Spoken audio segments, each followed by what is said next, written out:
Okay, great, wonderful. My walk-in intros are the best, right? So, should I clip that there? I think that'll be good. I usually have a button-down shirt to clip this into. I was like, well, I guess I'll clip it there. That'll be good. Why is he wearing a sleeveless hoodie? Because I felt like it. I will point you to something before I do the full Fujifilm X-T3 review. And by God, I've been testing my guts out on this camera. I've also done a bunch of training videos I'd like you to take a look at. But here's something interesting. This is the receipt for the Fujifilm X-T3 in the vertical grip, showing that this is on my Instagram page, which is in a link below, showing that I paid full retail for it, the same as everybody else. You do get a $130 discount if you buy the grip at the same time you purchase the camera. So, no free, because a lot of people say, oh my God, you make a lot of really positive reviews about Fujifilm. I bet someone's giving you this stuff for free, or something like that, and the answer to that is no, absolutely not. I have a pair of X-T2s. They have a pair of X-T1s. I don't have those anymore because I've got way too many Fujifilm cameras. Here's my X-T2, and I thought, you know, for gits and shiggles, and to toss it around, make it something new. How did I get the silver X-T3? Yes, this is a sheep's wool lined leather hand strap, which I made myself. I'm pretty good at leatherworking. Anyway, I've done a lot of shooting and testing with the X-T3, and I made a lot of training videos. And first, before actually giving the review of the X-T3, first we should go over the differences, the superiority of the X-T3 and the parameters of that over that of the X-T2. I don't believe in reading off specification sheets. If you want to do that, you can just download the manual. I can't stand these stupid video reviews where someone holds up a camera and is like, welcome to the new so-and-so, it's got 10 gigapixels. Nobody wants to hear that. They want actually a conclusion based upon intelligent, logical, and non-affiliated and non-corporately connected conclusions based upon someone with a lot of experience on a camera, so they don't end up wasting their money, you know, based upon a review by someone that's, you know, just trying to sell you something or has some sort of connection or some sort of, you know, nasty bias. First I have to start off by saying that I still have a lot of, I basically have all my Nikon DSLRs and still do use them.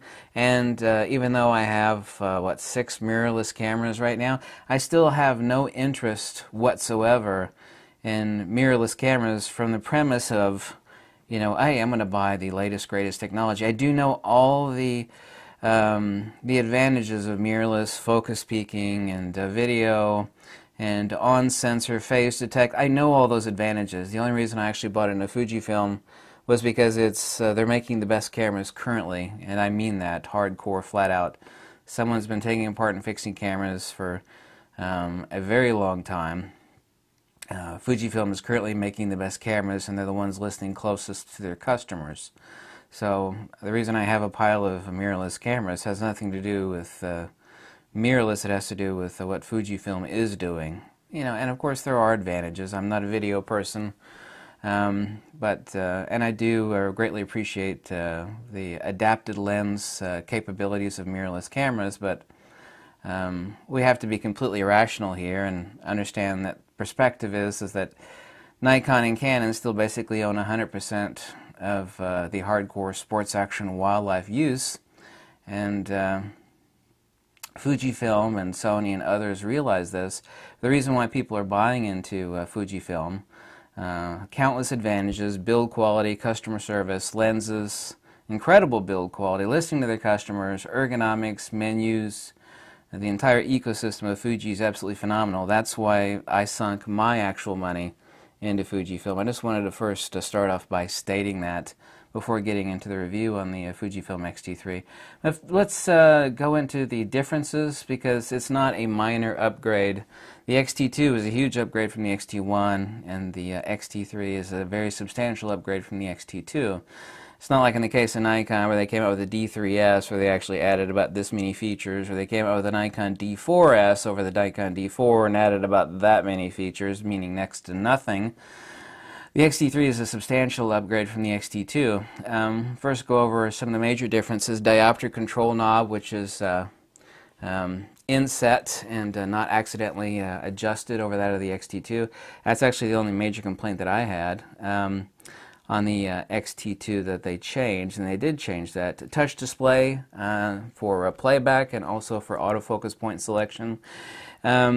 So absolutely fantastic. With my eye up to the back of the camera, the touch for autofocus using my thumb and setting the zone, making only this part of the screen a touch selectable while my face is up against the EVF.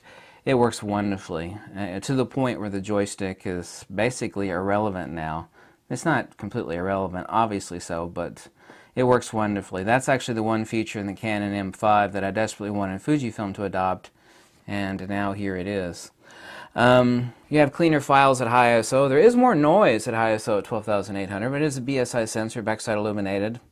You also have, as I tested and showed yesterday in a video, did a cross-comparator between the dynamic range of the X-T2 and X-T3, showing that you actually have 3/4 of a stop better base ISO shadow recovery on the X-T3 over that of the X-T2, which is what I expected.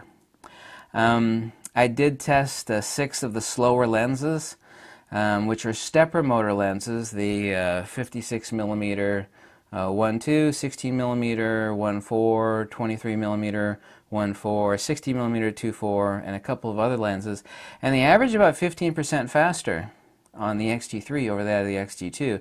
And also, too, very importantly, there's no more hunting on those lenses. You know, the or it's actually trying to hunt to focus. That's essentially gone in the X-T3 with those older lenses. It's not because they're older lenses. It's because of the actual autofocus mechanism within those lenses. They are inherently slow, but they are average 15% faster. I did a lot of testing on that. -3 EV over -1 EV for low light autofocus acquisition. The X-T3 is much better for low light autofocus acquisition. This mostly has to do with the corner to corner 425 autofocus points and corner to corner phase detect autofocus on the X-T3 sensor. That's awesome. The X-T3 is awesome in that regard. I have said for for the past 2 or 3 years and 4 or 5 videos spread over 5,000 videos that 24 megapixels and the pixel pitch therein is basically the upper limit for crop sensor cameras, and only 2 more megapixels added. I mean, that's higher pixel density than the 45 megapixel Nikon D850, for example, which in crop mode is only 20 megapixels. So the croppability and the actual translational information per square millimeter sensor is already incredibly high on the X-T2, and nothing more is really needed for the X-T3. The smaller you make it, the more issues you run into with dynamic range and low light high ISO. But that's the reason for the BSI sensor, so we have better native SNR gain on the sensor of the Fujifilm X-T3. 424 corner-to-corner phase detect, as I showed you in a training video a few days ago. That does not, importantly, does not diminish in continuous low or continuous high shooting. Not only are there a lot fewer autofocus points in single mode, but when you actually put the camera in continuous low or continuous high, you actually shrink to a square box on the X-T2 or XH1. And that does not occur with the X-T3. That's huge. As I also said, -3 EV low light autofocus on the X-T3 versus that of -1. Electronic front curtain shutter has been brought to the X-T3, which is wonderful. This actually greatly assists in less vibration at 1/2000th of a second shutter speeds and lower. No need anymore for a grip for full functionality of the camera. The reason why there is still a boost mode, I've got this question a lot, is to actually not let the camera go into a power saving feature after the camera remains idle, showing an image after approximately 10 seconds. It also gives you less blackout time in doing some video functions. So there is still a boost mode advantage there, but it's only a couple things. But you still have all functionality of the camera without the necessity of buying a vertical grip like you had to for the X-T2 and XH1 to get the full functionality out of the camera. New film simulation, Eterna, 11 frames per second mechanical shutter and 30 frames per second, which is basically like a movie. You actually stick the camera in continuous high, drop it at 30 frames per second, and rip off some shots and preview them, and you can scroll through them just like you're watching a slow-mo video. It's absolutely incredible for sports action wildlife, no different than a movie. That's incredible. A lot of people have been incredibly impressed with that feature, and so am I on the X-T3. Much faster face and eye detect autofocus on the X-T3. It is phenomenal. It is better than the Sony A9 that I tested, which I had for a little over a week. So the camera no longer performs, importantly, and nobody mentions this fact that I know of, the camera on the X-T3 no longer performs autofocus and exposure measurements together, overlapping, and this greatly increases speeds. Instead, it uses a different line of the sensor to perform the measurements independently for exposure and autofocus calculation, and that also assists in the faster autofocus, importantly so of the slower step motor lenses. Well, all the lenses together, for that matter. The X-T3 on rolling shutter has 1/60th of a second shutter readout. The X-T2 has 1/20th, so 1/40th of a second faster sensor readout. Improved ergos with the grip attached. Actually, interestingly enough, if you compare an XH1, which has the DSLR-like ergos and the thin grip of the X-T2, and compare that with the actual grip extension from the vertical grip on the X-T3, Fujifilm decided to go with a grip ergonomic profile that's exactly halfway between that of the X-T2 and that of the X-T3. Fixed, importantly so, and a lot of people, including myself, have reported on this, and this was also fixed in the XH1, is the reading of 0 batteries in the vertical grip on the X-T3. Like you'd have 100% in all 3 batteries in the X-T2, you'd use, you use it for 20 or 30 minutes and you let it sit for a day, and then you turn the camera back on and it would incorrectly report that the batteries in both batteries in the vertical grip were 0%, which is incorrect, so you'd have to turn the camera off, pop the tray out a little bit, pop it back in, and then turn the camera back on to get an accurate battery measurement. So that issue has been fixed. Importantly so, if you're going to do some crazy action, you have 5.7 frames per second bottomless buffer on the X-T3 at 10 frames per second, a 500 shot buffer for JPEG on the X-T3. You also have a sports finder crop mode at 1.26, which greatly increases your buffer for a lossless compressed RAW. I did a lot of shooting out at the skate park and other places, comparing colors. I mean, the action, here's a skater, a skateboarder. I said skater, I meant to say skateboarder. It's with the X-T3. The action on this camera is incredible. I made a bold statement. I've already been attacked for it. A little bit too much, possibly. But I am 100% correct. I said that this is the fastest autofocusing camera I've ever owned and used. I've tested the Sony A7 III, tested the Sony A9. I have a pair of Nikon D500s. I have a Nikon D850. Everybody who has a Nikon D850, as wonderful as it is, it doesn't match that of the Nikon D500, and it sure as hell does not match that of the Fujifilm X-T3. It just does not. The X-T3 is absolutely undeniably faster for autofocus over that of the Nikon D500. What are the advantages of the Nikon D500? Still an incredible camera. I had hundreds of people ask me, well, what about compared to the Nikon D500? Well, with the Nikon D500 with an XQD card, you basically have a near bottomless buffer, so that's your one advantage. A huge honking battery, which will just go all day long, basically. And undeniably so, you have the huge-ass hardcore glass for the Nikon D500. 400mm 2.8, 600mm f4 lenses, a 200 to 500mm Nikkor. So for ultra hardcore sports action wildlife shooting, you have that huge ass hardcore glass for the Nikon D500. That's the advantage you have. The low light high ISO performance on the X-T3 is superior to that of the Nikon D500. The autofocus on the X-T3 is superior to that of the Nikon D500. Nikon D500 is filming me right now. With a 17 to 55 is filming my ugly face right now on the Nikon D500. Incredible camera, but that is the limitations of where the Nikon D500 excels. The hardcore glass, the battery, and the XQD card, which is undeniable. Nice, huge, deep buffer. The bird shooters out there have a 200 to 500 Nikkor mounted on a Nikon D500. It's as wonderful now as it ever was. Fujifilm is in no denial of the fact that they don't have 600mm f4 lenses and 400mm 2.8 lenses. I mean, this is just a fact. So this is the point of differentiation and where things fall apart over that of the Fujifilm X mount cameras. However, outside of that, you know, if you're not someone that is going out with a 20-pound lens and a Nikon D500 and doing wildlife shooting on a monopod with a huge ass-heavy lens, the the Fujifilm X-T3 excels over that of the Nikon D500 in every possible way, except for those three things that I just mentioned to you. That is the point of distinction between the countless people that ask me about, well, I want to compare the D500 as opposed to that of the X-T3. The answer is that the X-T3 Fujifilm is superior in every way except for those three things. XQD, big battery, which, you know, is no big deal at all. It is to some people, but I have no issue sticking 2 spare batteries in my pocket. And the huge hardcore glass. That is the only three distinctions. Let me get into the full review now of the X-T3 Fujifilm, and let me say that actually, when I took this out to the skate park, first I want to report on the battery life. People say, oh God, it's still using the same damn batteries as the X-T2. Well, it's far less of a power hog than the X-T2. After nearly 4 hours of shooting, I was only down, both the battery in camera and the right battery were still 100%, and I had only used up 40% of one battery after nearly 4 hours at the skate park and doing a lot of cranking on the camera. That's just a fact. This is also a fact, this is no exaggeration or hyperbole, the camera autofocus, which is comprised of 3 factors: acquire, track, and hit rate. Those are the 3 aspects, or the trinity of autofocus.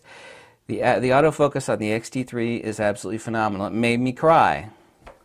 I mean, it was like, wow, this is the camera I've been waiting for.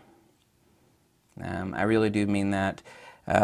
People said I was so full of crap when I was the first person to review the Nikon D500. Oh, I said, this camera is going to be legendary for Nikon. Oh, you're so full of crap. And of course, I was proven 100% right.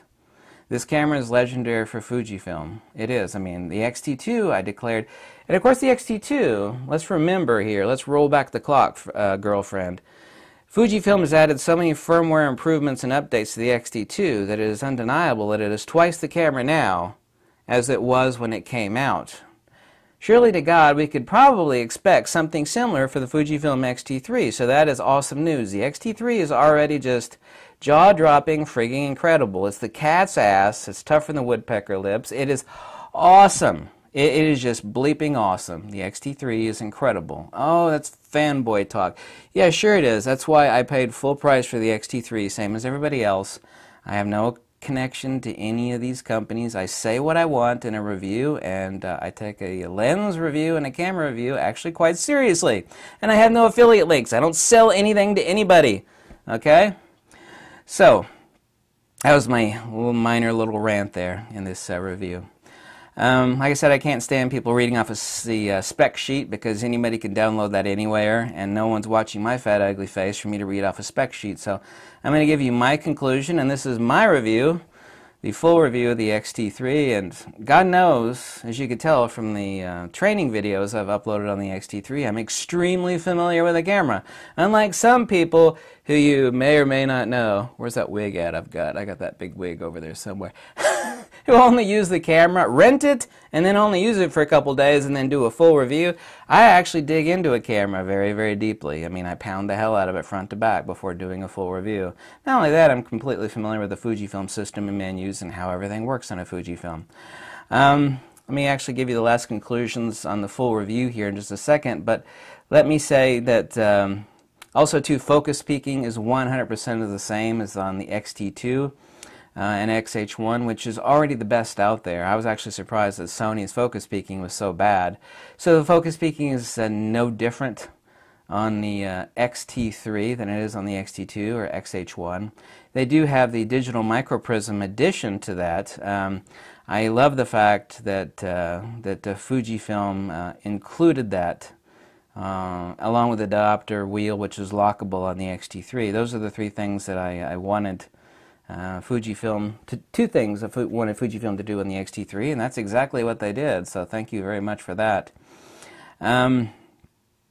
X-T3, kind of like the D850, is a jack of all trades and a master of everything. Now, obviously, so DX crop sensor is slightly less than ideal, which, look at those are carefully chosen words, slightly less than ideal for landscape, portraiture, and architecture because of the field of view. That's undeniable by anybody with common sense. That's not to say that some of the most incredible images you or I have ever seen have not come out of crop sensor cameras. The fact is that the field of view is more ideal on a full-frame sensor camera for portraiture and for landscape. I mean, I bet Fujifilm would not like me to say that, because especially they're coming out with an incredible wide-angle zoom, the 8 to 16 millimeter. Well, maybe that is the fact. But still, this is the single best jack-of-all-trades and master-of-everything camera. I mean, I have to be totally honest that it's impossible to imagine anybody other than a deranged, crazy idiot not absolutely loving the hell out of the X-T3 camera. It's incredible. It's an incredible value at $1,500. Absolutely incredible. The reason I have a vertical grip, since you don't need the camera for the vertical grip, is because I am a hardcore vertical grip guy. You know, I love vertical grips. Do you need it? That's your choice. This is my personal subjective. I grew up with vertical grips on my film cameras and photography school, so I love vertical grips. The X-T3 ergos, like I said, are the mid-ground between XH1 and XH2, almost exactly mid-ground. The X-T3 is an action beast. Like I said, the battery is improved over that of the X-T2. I can confirm that endlessly. It is the case. So your cause to gripe about the same battery being used in the X-T3 is really unfounded. If I could only have 3 cameras, like only 3, you're supposed to say only 1. If I could only have 1 camera, I don't know what it would be. I love my GFX. But if I could only have 3 cameras in the world, it would be the X-T3, the GFX, and the Nikon D850. I said the X-T2 is legendary, which it still is, and right now is an incredible deal. It's $900 or so new. But the X-T3 is just a dreamboat. Absolutely incredible. You kind of know how the Nikon D4, which has been out for a really long time, and I have 2 of those cameras, it still sells like hell. I mean, hot and heavy on eBay. The X-T3 is going to be going strong for, you know, countless years after they come out with the next model, you know, 2 or 3 years from now. The X-T4, right? The X-T3 is incredible. It really kind of holds that place I can foresee that the Nikon D4 has. I really do mean that. Yeah, super peaking and the diopter control knob. The 2 things that I complained about on the X-T2, which are kind of nitpicky, is the 2 things that Fujifilm added to the X-T3. I foremostly want to come to the near conclusion of the X-T3 review by stating, and I'm very careful in making these statements, it's the best all-around camera, best all-around do-it-all camera ever made, and I'm very careful in saying that. Specifically, let me repeat that, the best all-around do-it-all camera ever made. I mean that hardcore. This is my review, it's not yours, but I'm being very careful when I say this because I've got no repercussions of like, oh, you know, later you think like, well, did I make a hasty decision saying that, or well, maybe I shouldn't have said. There's no way in hell that I'm going to regret saying that. Best all-around do-it-all camera. Best value and best bang for your buck mirrorless camera, period. That's not to say a brand new X-T2 for $900 or so that they're going for right now is also an incredible steal. Really, I kind of try to figure out the best 2 words to describe the X-T3. And basically, it's just like a X-T2 on super steroids, undeniably so. I decided to call it compact dynamite. Let me repeat those words, compact dynamite. It's a Swiss Army knife do-it-all camera. It really is. The X-T3, it's impossible. This would be the camera that is replacing the X-T2 that I'm going to take everywhere with me. I've hauled and dragged this camera all over creation, the X-T2. I can't remember, I don't know how many flights I've taken it on. I give the score out of 100 on the X-T3 a 98 out of 100. I'm very careful when I said that. 98 out of 100 on the X-T3. I think there's a couple of other extra points that I wanted to make on the X-T3. Yeah, I said there's only 3 cameras I could have in the world. To be the X-T3, GFX, and D850. Those 3 cameras would do everything.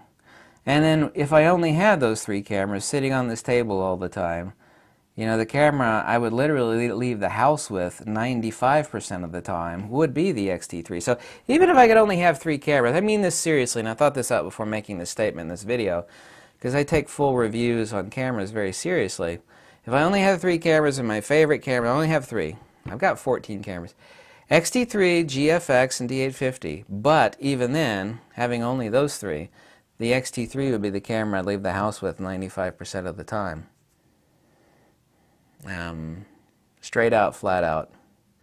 Let me repeat it one last time. This is the best all-around do-it-all camera ever made. If anybody complains about autofocus tracking and acquisition and hit rates, because there are quite a few cameras out there that have fast autofocus, but they have bad hit rates. There's quite a few cameras out there that can, you know, snap in fast on autofocus, but they can't track very well. There's a lot of DSLRs with really fast lenses. Now, wham! It'll snap right in to the acquisition for autofocus, but then it can't track. Or they can acquire and track okay, but their hit rate's no good.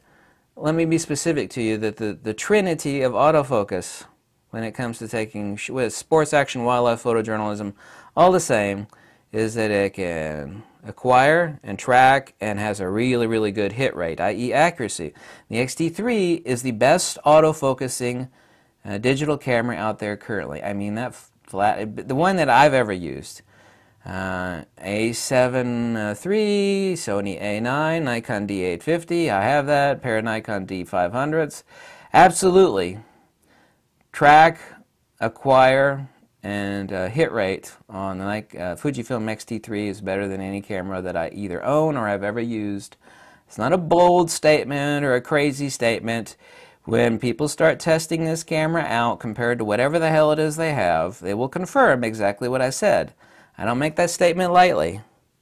I made that statement in a video like 4 days ago out at the skate park. Done 3 action scenes, 1 skate park, tracking cars, and then I was tracking birds. People, oh, you're crazy. Fastest camera. You're so full of it. No, it is. It is. Autofocus, by the way, is split between camera and lens. So, you know, you can't take like an old 35mm 1.4 Fujifilm lens with a stepper motor in it, which is 15% improved in autofocus speed, and then expect to track birds in flight with it, because autofocus is split between camera and lens, both of them combined, you know. But it is good news that the older, it's not because they're older, it's because they're slower stepper motors, are 15% on average faster with the X-T3 than they are with the X-T2 or XH1. Fact, and no more hunting. That means all those slow Fujifilm lenses, you're like, oh my god, I hate this lens because it hunts. You know the lenses I'm talking about. You sit there, you try to track something low light with the slow... That's gone on the X-T3, okay? It's mostly gone. Nearly all gone, actually. I said 98 out of 100 score on the X-T3. Absolutely best value, bang for your buck mirrorless camera. The Swiss Army knife do-it-all, compact dynamite, and you really have to be some sort of deranged idiot. You just do. Or have, you know, sandpaper lining your underwear. Sandpaper lining your underwear to not absolutely love the X-T3. You really do. There's got to be something wrong with you.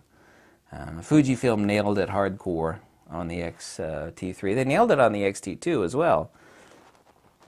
Incredible camera, totally undiminished for what it is, especially now with this much lower price point. But there we go. There's my full review of the Fujifilm X-T3, and this is my receipt showing I paid full price for it.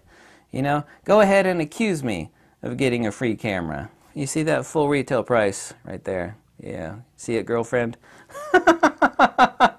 I'm so glad the endless testing has come to an end on the X-T3, because I've been, you know,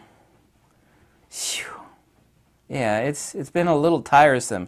And not only that, I've been pounding the keyboard like crazy answering emails and questions from people. For $1,500, there's just no chance in hell you wouldn't love the hell out of this camera. Just not a chance. The X-T2 is legendary. The X-T3 is just legendary on steroids. I mean, there's really no other way to look at it than that.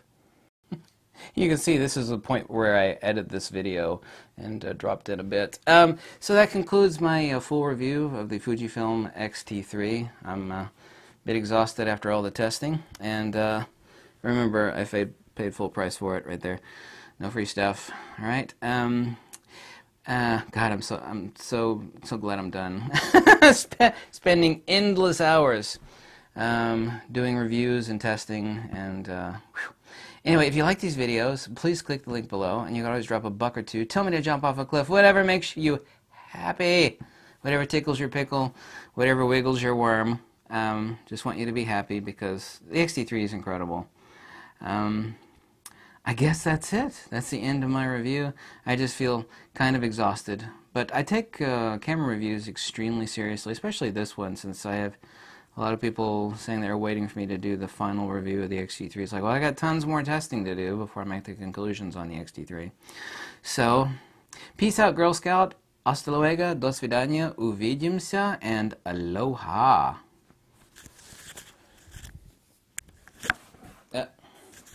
Fuji.